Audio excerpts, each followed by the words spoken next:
Hi mga guys. So for today's video is may sakit ang Lola Bells nyo. Tingnan nyo. May sinat tayo. Sinat ba? Unsa ba? Bita gipi sa lango o gisipon o giubo ang inyo ang tagapaglingkod. Diba? Oh, tanawa lang dagway. So hopefully maging okay na tayo this coming Friday kasi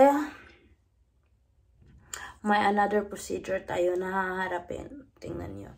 So, naisip ko na manghimasa ko para di po tantong haggard og nawong bisag na atay shocket. So, manghimasa ta. Hilamos ta sa atong nawong. Manghugas tag syulalat. Ug uban pa. Diba? Dry kay tag lips. Tapos walay lami ikaon kasi nga nagiba na kasi yung weather dito sa Jamaica kaya uso ang mga pislango ug uban pa. So get ready with me. Get ready with me. So manghimasa muna ako. Hindi na ako maligo kasi meron din may dinatnan din ako. So manghimasa ta tapos sudlayan na tatong buhok. So yan. Diyos ko Lord, ilali magsakit. Then layo ta sa tong pamilya. Ug naa pa ta sa Pilipinas karon, nag-inom na taghandalibon, lagundi og uban pa og nagpahilot. So manghimasa na ko guys. I will talk to you later. So ayun, tapos na tayong mag half bath or manghimasa. Ay, Diyos ko Lord, dili jud lali magluya diri sa Jamaica. Kaya wala yung mga medicinal plant diri sa tua. Kaya namin mga lagundi, mga ingon ato, mga handalibon, minom ra ka. Dayon magpahilot ka. So, kaya din may sinat ako o buhat chipon kasi nga pa-fall na dito kasi October na. Ano yan? Kasi pa-fall na dito, October na, uso ang mga sakit. Tapos, natatakot ako, napupunta ako dun sa, procedure ko. Baka isa-swab test nila ako kasi sasabihin may COVID ako. Kaya hopefully, maging okay na ako this coming Thursday. Kasi Friday yung next procedure ko. Kung nakikita nyo yung yung vlog ko na first procedure, ito yon. So please watch it. So hopefully hospital tour. Matutour ko kayo sa hospital pero ang laki-laki talaga ko ng hospital doon sa Chicago. Doon kasi yung doon kasi yung hospital ko sa Northwestern. So yeah. Hopefully, I hope and pray that magiging okay tayo this coming Thursday. Kasi pag hindi, baka kailangan namin i-cancel.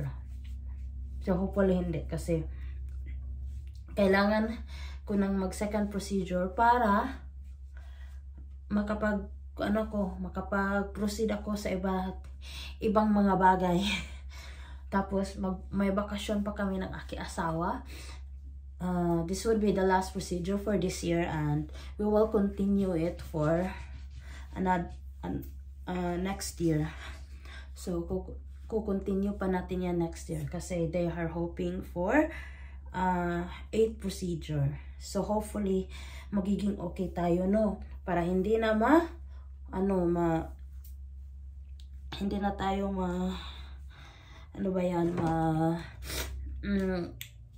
hindi na makansela at ma-move. So, yun. So, hope you pray for me, guys.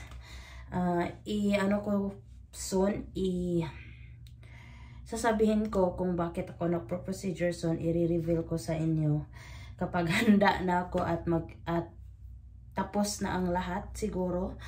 Para naman, makita nyo yung before and after. So, yun. Tapos, guys, hindi siya madali. Talaga, dapat physically and mentally healthy ka. Pagsasabak ka sa mga ganung bagay. Ito pala gamit ko. First time ko itong ginamit. Equatome na Equate pala Beauty Collagen Moisturizer Day and Night.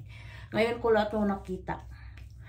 I mean, for how many, ilang years na to sa cabinet ko. 2 years na ata. Tapos, ngayon ko lang siya gagamitin. I try. Tapos, okay naman siya. Kasi, paubos na yung snail white ko. Ay! Ano ba yan? Hindi ako nakapag-toothbrush. Naglagay na ako nun. So, yun. I hope talaga maging okay ako. Mag-drink na naman ako ng medicine. Hindi ko alam na may Vicks medicine pala dito na na yung liquid na kailangan mong inumin. Wait lang ha, magto-toothbrush muna, catch. So, yun na nga. Na, gihubak. So, ito, kailangan kasi natin mag-moisturizer kasi, nag-text na yung asawa ko, how are you feeling daw? Maginaw na dito, tapos mag-crack-crack na yung labi ko. So, yun. Hopefully, we'll feel better and we will feel alright. Kaya din ako nag-ayos kasi darating yung mga anak ng asawa ko. I mean, yung anak, tsaka apo ng asawa ko. So, yun. So, kagabi, ubo talaga ako ng ubo, tapos ayaw kong mahawa yung asawa ko sa akin. Kaya, I sleep in a other way or side way. No hugging, no kissing. So, yun. Kasi, baka mahawa siya. Yun nga, natatakot ako na pag-itest ako ngayong Friday sa hospital, pag malaman nilang meron akong ubo at saka sipon, baka i-COVID test. So, nakakatakot naman yun. Tapos, yun pa, magka-problema pa, diba? So, yun lang. Nag-ayos lang tayo. Tapos, kailangan ko pang ilabas yung aso. Tapos, maginaw talaga sa labas, guys. Yun lang. Nag-moisturizer lang ako. Tapos, din ako mag-eyebrows. Maganda naman tayo, charis. Self-proclaim. So, yun lang, guys. Hope you pray for me. Hope you like, share, and subscribe to my YouTube channel for more upcoming videos. In-update ko lang talaga kayo.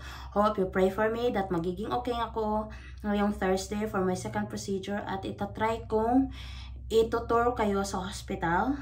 I will try. And then, ipakikilala ko sa iyo yung mga nurse. Depende na yun kung okay nila. Kasi dito mahirap talagang mag-take ka ng videos without any permission. Kasi baka sa police ka, puniton. So, yun. So, thank you guys. Ciao. Hope you guys feel better and take your medicine or your vitamins. Kailangan ko nga palang mag-take ng vitamins. So, yun lang. Ciao!